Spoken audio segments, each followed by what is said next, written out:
এখানে আসার পরেই আমার মাটা চলে গেছে দুনিয়া থেকে। সত্যি খুব খারাপ লাগছে এখন। আর ছোটোবেলায় মা চলে গেলে তার দুঃখ কিন্তু চিরকালই থাকে। নমস্কার বন্ধুরা, আপনারা সবাই কেমন আছেন? আশা করি সবাই ভালো আছেন। আর আমি এখন যাচ্ছি একটা জায়গায়, জায়গাটার নাম হচ্ছে অযোধ্যা বাগানপাড়া। যাচ্ছি এঁচোড়ের সন্ধানে। দেখি যাই, গ্রামটা অনেকটাই দূর। আমি এখন বাঁধে যাচ্ছি, আমাদের অজয় নদীর যে বাঁধ তার উপর দিয়েই যাচ্ছি। আর দুই দিক দিয়ে দেখুন কীরকম গাছপালা হয়ে আছে, জঙ্গলের মতো। তা চলুন এগোতে থাকি। আপনারা সবাই ভালো থাকবেন, সুস্থ থাকবেন আর আমার পাশে থাকবেন। বাঁধে যেতে যেতে এক জায়গায় দেখলাম আমাদের অজয় নদীটা দেখা যাচ্ছে, আর এখানে ফসলও ভালো আছে। তা দেখে একটু দাঁড়ালাম। তা চলুন আপনাদের সামনে একটু তুলে ধরি আমাদের অজয় নদী, যে বাঁধের সাইড দিয়ে গেছে আর এখানে শাকসবজি আছে সেগুলো। এই দেখুন অজয় নদী ব্যাক হয়ে চলে গেল, আর এই দিক দিয়ে আমাদের ওই দূরে ব্রিজে চলে গেছে। ওই যে সবজি গাছ লাগিয়েছে দেখুন, ওটা পটল গাছ। আর এখানে সব এখন সবজিগুলো লাগাচ্ছে। আর এই দেখুন এখানেও লাগিয়েছে, আর পিছনে ধান পেকে গেছে। আর এই হচ্ছে রাস্তা, এই রাস্তা দিয়ে আমি এখন যাচ্ছি অনেক দূরে গ্রাম, সেই গ্রামে। এখন আমি অযোধ্যায় ঢুকে গেছি। এই হচ্ছে অযোধ্যার শ্যামবাজার প্রকল্প, আর এই হচ্ছে Ayodhya high school. Ayodhya high স্কুলের চলে এসেছি। এবার এই রাস্তা দিয়ে আমি ঢুকবো। এই হচ্ছে রাস্তা বাগানপাড়া যাওয়ার। ভেবেছিলাম অযোধ্যা বাগানপাড়া মনে কাছাকাছি, কিন্তু অযোধ্যাটা পিছনে অনেকটার পিছনে ছেড়ে এসেছি। দেখুন ওই যে ঘরগুলো দেখা যাচ্ছে, ওইটা হচ্ছে অযোধ্যা। আর আমি এখন যাচ্ছি বাগানপাড়ার দিকে। তা বাগানপাড়াটা এখান থেকে মনে হয় অনেকটা দূর। এই যে রাস্তা দিয়ে এখন যাব, সামনে গ্রাম তো কোথাও দেখতে পাচ্ছি না, হয়তো আরও অনেক আগে। এই যে মোটরসাইকেল ওই দিকেই যাচ্ছি আমি। আচ্ছা আচ্ছা, তা আমি এখানে এসে কনফিউজ হয়ে গেছি, কারণ দুদিকে দুটো রাস্তা গেছে, কোন দিকে যেতে হবে আমি সঠিক বুঝতে পারছি না। তা এই যে দূরে এক দিদি দাঁড়িয়ে আছে, তার কাছে শুনলাম। তা উনি বললো যে দুদিকেই যাওয়া যায়, কিন্তু এই রাস্তাটায় গেলে বামনগা বলে একটা জায়গা আছে, সেই দিকে উঠে যাব।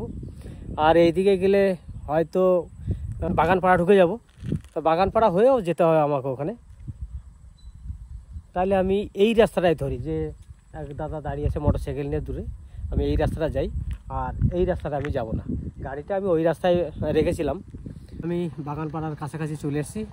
এই হচ্ছে সামনে বাগানপাড়া, এই হচ্ছে বাগানপাড়ার রাস্তা। দেখুন দুদিকে ধান আর মাঝখান দিয়ে রাস্তা, তারপরে গিয়ে গ্রাম। অবশেষে খুঁজে পেলাম। আমি অনেক জায়গায় ঘুরেছি, ঘুরে ঘুরে মানে আমি হয়রানি হয়ে গেছি আজকে। কারণ এই গ্রাম থেকে বলছে ওই গ্রামে পাওয়া যায়, ও গ্রাম থেকে বলছে ওই গ্রামে পাওয়া যায়। তো অবশেষে এসে পেলাম। এই জায়গাটার নাম হচ্ছে, দাদা জায়গাটার নাম কি? শ্যামবাজার। শ্যামবাজার কুমোরপাড়া, সেইখানে এসে পেলাম।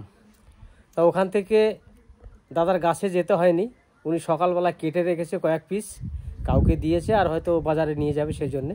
তা আমি খবর পেয়ে এসে দাদার কাছ থেকে 3 পিস নিলাম। এই যে দাদার কাছ থেকে যে 3টে পিস নিলাম, 3 পিসের ওজন হলো 1 কিলো 875 নাকি, মানে 1 কিলো 800। অবশেষে 3খানা নিয়ে নিলাম। এই যে দাদারই ব্যাগ, মানে প্লাস্টিকের একটা ব্যাগ, সেটা দিল যে এটাতে নিয়ে যান।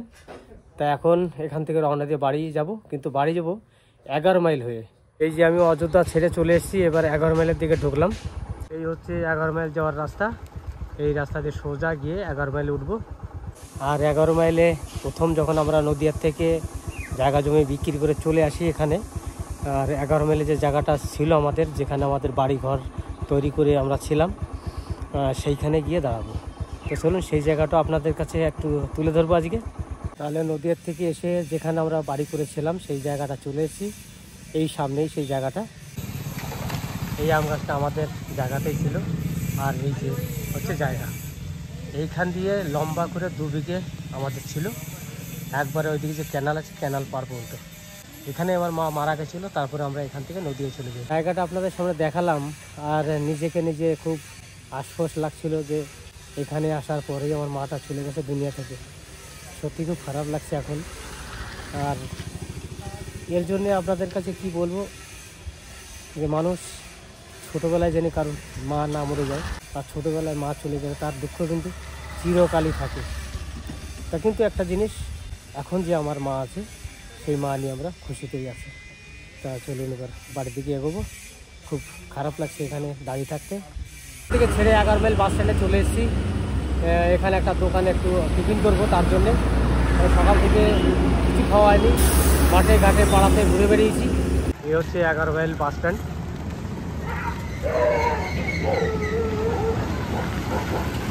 আর এই দোকানে যাব কিছু টিফিন করতে। তো আমার টিফিন করা হয়ে গেছে, এবার আমি আস্তে আস্তে বাড়ির দিকে রওনা হই। 11 মাইল থেকে যখনই টিফিন করে বেরিয়ে এসেছি, গাড়িটা আমি আস্তে আস্তে চালাচ্ছিলাম, তখন থেকে আমার মায়ের কথা খুব মনে পড়ছিল। আজ অনেক দিন পরে খুব মনে কষ্ট পেলাম যে ওই জায়গাটা অনেক দিন আমি যাই না। আজ মনে হয় 10-15 বছর পরে আমি ওই জায়গাটাতে গিয়ে, আমাদের যেখানে বাড়ি ছিল সেই জায়গাটার কাছে গিয়ে আমি দাঁড়িয়েছিলাম। তা সেই জায়গাটা দেখার পরে ওখান থেকে বেরিয়ে এসেছি। বেরিয়ে এসে যখন থেকেই রাস্তাতে আসছিলাম তখন থেকেই কিন্তু মায়ের সেই ছোটোবেলার স্মৃতি খুব মনে পড়ছিল। তার জন্যে খুবই খারাপ লাগছিল। তা এক জায়গায় একটা গাছতলাতে একটু ছাওয়া আছে, সেখানে দাঁড়িয়ে অনেক সময় চিন্তা ভাবনা করলাম, মায়ের কথা মনে পড়লো, স্মৃতিগুলো মনে পড়লো। তাই আপনাদের সামনে একটু তুলে ধরলাম, কারণ ছোটোবেলায় মা মারা গেছে। তার জন্যে খুবই খারাপ লাগছে আমার। যে মানুষের মা বেঁচে থাকে, কিন্তু মানুষ চিরদিন বেঁচে থাকে না, তা মরে যাওয়ার একটা টাইম থাকে। সেই টাইমটা কিন্তু আমাদেরকে দেয়নি। ছোটোবেলায় কিন্তু আমাদেরকে ছেড়ে আমার মা চলে গেছে। কি বলবো, ভগবান জানি কারোর মা এইভাবে সিনিয়র না নেয়। কারণ ছোটোবেলায় মা মরে গেলে কি তার যন্ত্রণা, কি তার অভাব, যার মরে গেছে সেই জানে। আর কি বলবো, আমি সবাইকে একটা কথাই বলতে চাই বা অনুরোধ করছি, আপনারা মা বাবাকে অবহেলা করবেন না। মা আর বাবা পৃথিবীর সবথেকে বড় সম্পদ। এর থেকে বড় সম্পদ পৃথিবীতে আর কোনোদিন হবে না। আপনারা হয়তো ভাববেন যে বিয়ে করেছি, মা বাবা বয়স হয়ে গেছে, তারা যেমন পারে তেমন করে খাবে, আমরা যখন দেব তখন খাবে। সেটা নয়। পৃথিবীর আলো তারা দেখিয়েছে, তাদের জন্য হয়তো আমরা এই পৃথিবীতে আসতে পেরেছি। তাই সবার কাছে আমি হাত জোর করে প্রার্থনা করি যে কেউ মা বাবাকে অবহেলা করবেন না। সবাই মা বাবাকে ভালোবাসুন, মা বাবার পাশে গিয়ে দাঁড়ান।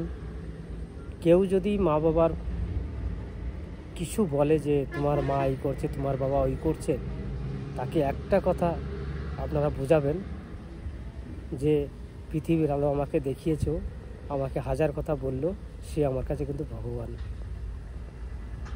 আর কিছু বলবো না, কান্না পাচ্ছে মনে, বলার মতন পরিস্থিতি আমার নেই এখন। তা যাই হোক, চলুন এখন এখান থেকে বাড়ি যাব। বাড়ি গিয়ে আপনাদের সামনে আবার আসছি। যেতে যেতে আমাদের ব্রিজের তলাতে একটা ক্রিকেট গ্রাউন্ড আছে, সেখানে খেলা দেখছি দাঁড়িয়ে।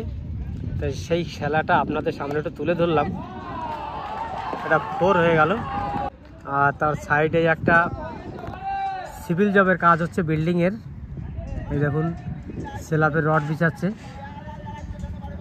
আর এইখানে কিন্তু ক্রিকেট খেলা হচ্ছে। দেখি এই বলটা করা দেখবো, তারপরে বাড়ি চলে যাব।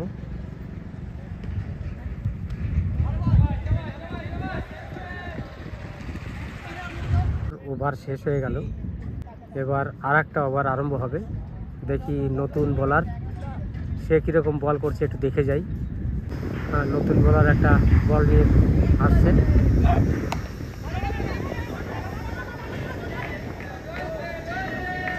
এক রান হলো। এবার এই বলটা দেখে চলে যাব।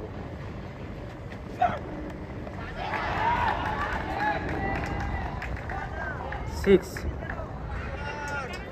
সন্ধ্যাতে এখানে এখন রান্না বান্না করছে।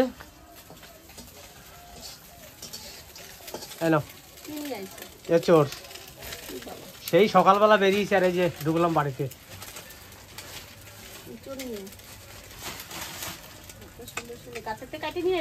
হ্যাঁ, উনি কাটা ছিল, সকালবেলা কেটেছে। একজন আর 3টে নিয়ে গেছে, আর 5-6টা ছিল। আমাদের 3টে এনেছি।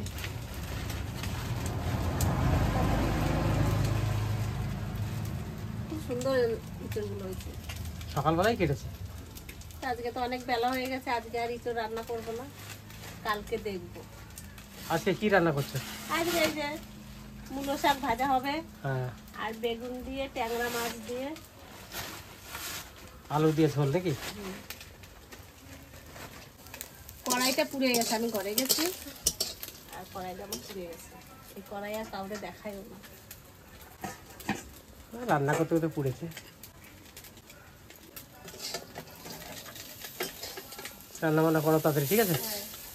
বাড়ি আসার সঙ্গে সঙ্গে ভাই কিন্তু আমাকে ফোন করলো যে দাদা এসে নিয়ে যা। তা ভাইকে আনতে গেছিলাম, এই যে ভাই এসছে আর আমাদের জামাই, তাই দুজনকে নিয়ে এসে ভাইয়ের বাড়িতে দিয়ে গেলাম। কারণ ভাই বললো যে আগে দুলালের বাড়ি উঠবো, তারপরে তোর বাড়ি যাব, তারপরে বোনের বাড়িতে যাব। তো তার জন্য এখানে নামাতে এলাম, নামিয়ে দিয়েছি। এখন ওরা ভাইয়ের বাড়ি যাবে। তা তোরা আসতে অসুবিধা নেই তো? না না, কোনো অসুবিধা হয়নি, কিন্তু রাস্তাটা প্রচুর খারাপ ওই দিক দিয়ে। হ্যাঁ, বহরমপুর রাস্তাটা খুবই খারাপ।